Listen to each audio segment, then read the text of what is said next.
What's up YouTube? Jason here, Morph Mixology. Welcome back to the channel and to the snake room. It might look a little bit different behind me. That's because the room is a disaster at the moment. I'm actually facing the opposite direction that I normally shoot from. The breeder 41 and 40s are still behind you, but obviously the combos are behind me. The 28s are over on this wall. The bench is here, the new photo booth that I'm building and whatnot.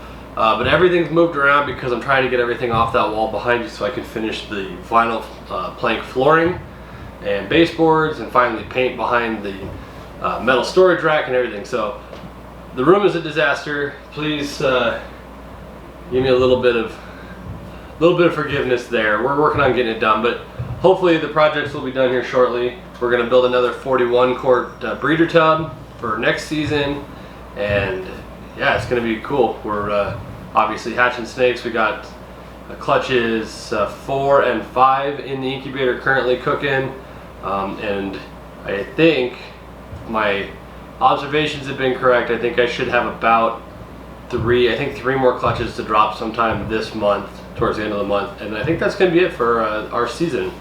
It's been a great season so far.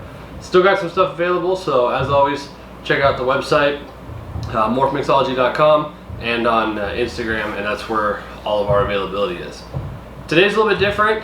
I had Inkbird, the company that makes like thermostats and other reptile supplies, stuff like that, reached out to me and asked if I wanted to try a new thermostat product that they have. So the video is not sponsored in any way. They did send me the new thermostat for free to try and make this video. However, it's not with any contractual obligation to give it a glowing review. They wanted my honest opinion of it, so I thought that was kind of cool. Obviously we use Reptiles. It's hidden, it's over here, you can probably see it right there. We use Thermostat from Spider Robotics for pretty much everything so far, but this one's cool because it's going to have Wi-Fi in it ability, so you can control it and see it from your phone. So my understanding is this one is dual feature, so it's either heating or cooling. It's got a different outlet for each one. So if you want to use it obviously for a rack, you set it for a heating and put the probe in, or if you needed like a cooling, let's say you had a small room air conditioner because you live in Arizona or Florida or something, you need to keep the room a little bit cooler, you could hang the probe and set that up and it would cool, turn the air conditioner on and off as needed, or like your space heater in your room, same idea. So that's my understanding. We're going to do a quick unboxing. I've never done a product unboxing on this channel. That's not really what the channel is about, but I'm excited to do it anyway. Obviously we've done plenty of snake unboxings, and then so we'll do a quick unboxing, see what the product looks like up close, and then I'll go through a quick setup. Obviously this is not going to be a setup guide or tutorial. It's literally just going to be me getting it ready to try, and then I'm going to put it on my quarantine rack in the other room because I have another snake coming in that's going to need to be quarantined. So what we'll do is I'll go ahead and get it set up on that rack, run the probe, turn it on, make sure that it's all up and running. So you'll see it'll be a cut in the video timeline wise. Will be a few days or a week or whatever, however it works out, and then we'll come back and we'll kind of do a little review on how the setup process works and make sure it's all working on that rack, and then I'll actually be able to just show you real quick the new snake that's coming in, that's going in the quarantine rack anyway. So let's go ahead and come on over here to the bench and open this up real quick and take a look at the new Inkbird Smart Thermostat.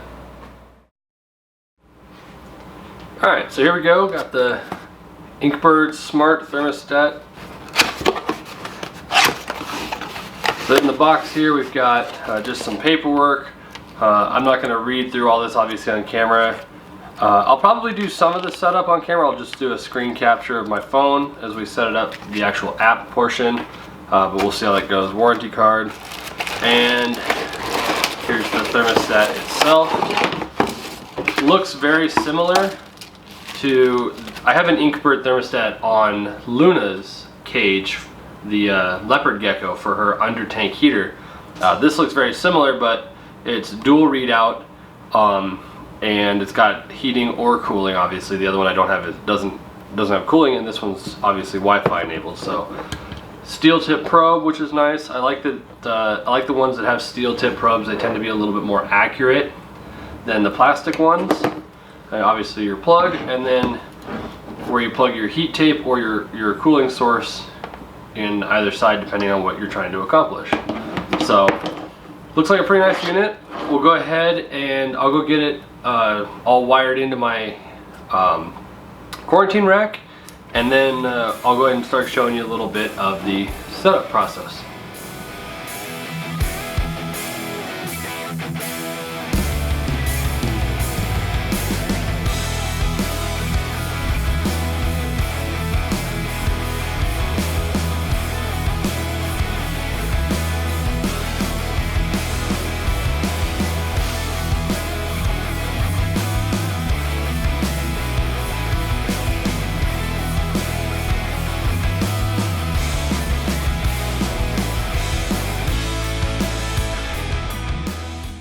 Alright guys, well, it's been a couple of weeks now since I set up that last clip with the thermostat and that, so we're going to come in here to the office, which is a mess, so please bear with me on that one. In the process of kind of doing some remodeling and some reorganizing, so I'm not going to let you see most of it, but you can see the quarantine rack here. And on the quarantine rack is where we put that thermostat. It's over here, kind of hiding in the corner. I don't need to get to it much because it's all Wi-Fi enabled, which is awesome. I will show you this kind of cool here when you have the app on, and you see it says it's 91.8, and then it's turned on to heating because the program is set to 94.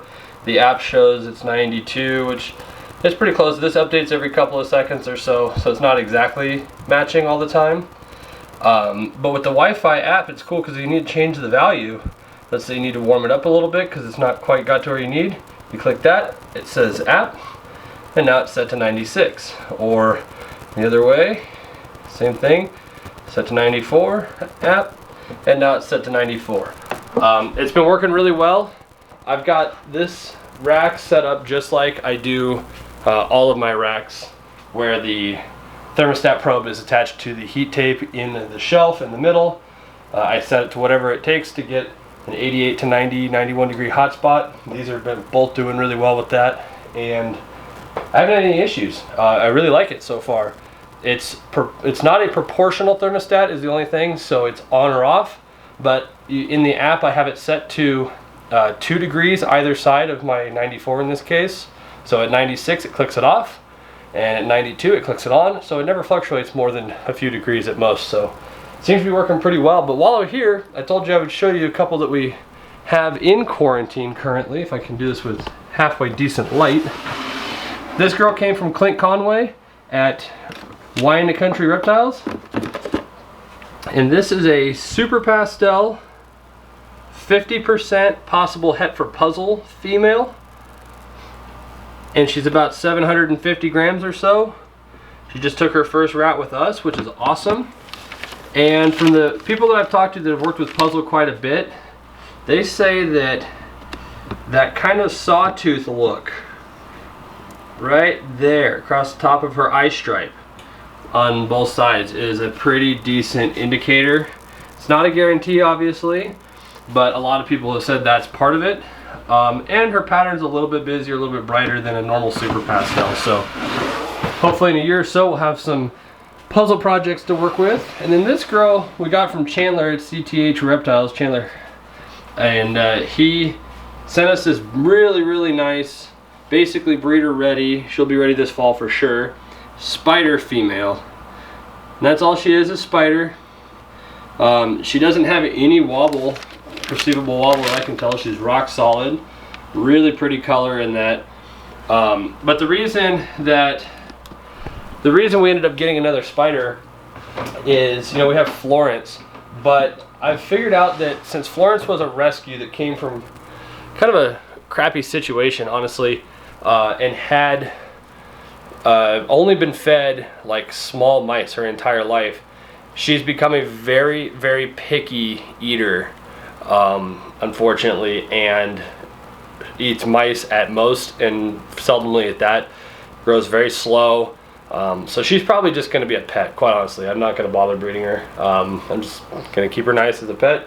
So we had a chance to pick up this female from Chandler, so why not? I like the spider stuff, so we'll put it into some of our projects. But yeah, the Inkbird thermostat is working great. So let's go ahead and head back into the snake room. We'll wrap this up with a conclusion, and we'll go from there. So that'll do it for this week, you guys. I hope you enjoyed.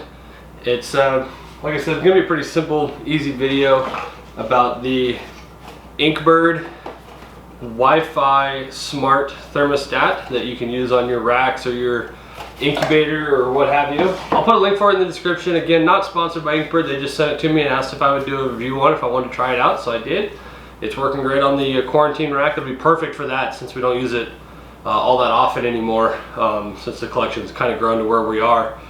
But I'll keep it in there, and that'll work great for that, for when I need it, because I can just go on my phone, turn it on real quick when I know I've got a snake coming in, you know, and put a new one in there and so forth. So yeah, I hope you guys enjoyed it. Real simple video. Real quick, at the time of making this video, it's been about a week since, or making this part of the video rather, it's been about a week since I put up the Clutch 4, I think it is, Clutch 3, whichever the bad one was. It's been about a week since that video went up, and it has had overwhelming support, and I really appreciate that from you guys. It's had far more views than any other video kind of in that area, especially over, you know, such a short period of time. And the overwhelming response that we've been getting has been appreciative of the transparency, and that's why we did it. You know, I'm not here to scare away hopeful breeders and that this happens a lot, because it really doesn't. I mean, you know, the first couple clutches came out perfect. The clutch after that, so I guess that was Clutch 3. Clutch 4 came out really well. We'll have a reveal video of those probably next week, and we're getting ready to check out Clutch 5. They're almost ready to go. And if you're watching Instagram, we pulled Clutch 7, the red stripe GHI, to normal. So we're almost towards the end of the season, but you know, we had one bad clutch, and it could be a myriad of things that happened. I'm certainly not going to blame my buddy that pulled the eggs for me. My wife was not comfortable doing it on her own. That's fine. I wasn't here. I couldn't control that, you know, and I didn't want to leave her on the eggs for, you know, 3 or 4 days, 5 days before I could get back, because then they're harder to separate. So I'm not blaming him. If they got rolled after they got candled, so be it. If I screwed them up opening the tub, so be it. You know, we'll live and learn from there.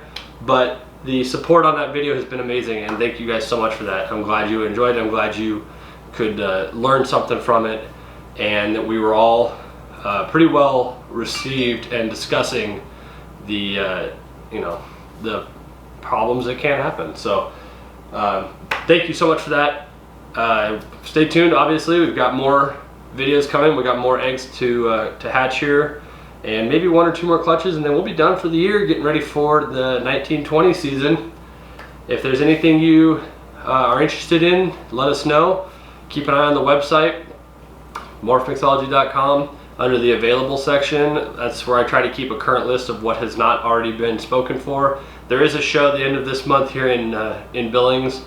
I'm not gonna have a ton to take to it, but what I do have that'll be ready to take to the show, I'll take. So the availability list might change, but if you see something you want before then, you know, let me know, send over a deposit, whatever. I'll put your name on it. There's a couple in the racks that aren't going to the show, they're already spoken for. So but yeah, stay tuned, more coming, and I appreciate all the love and support, you guys. I'll see you next week. See ya.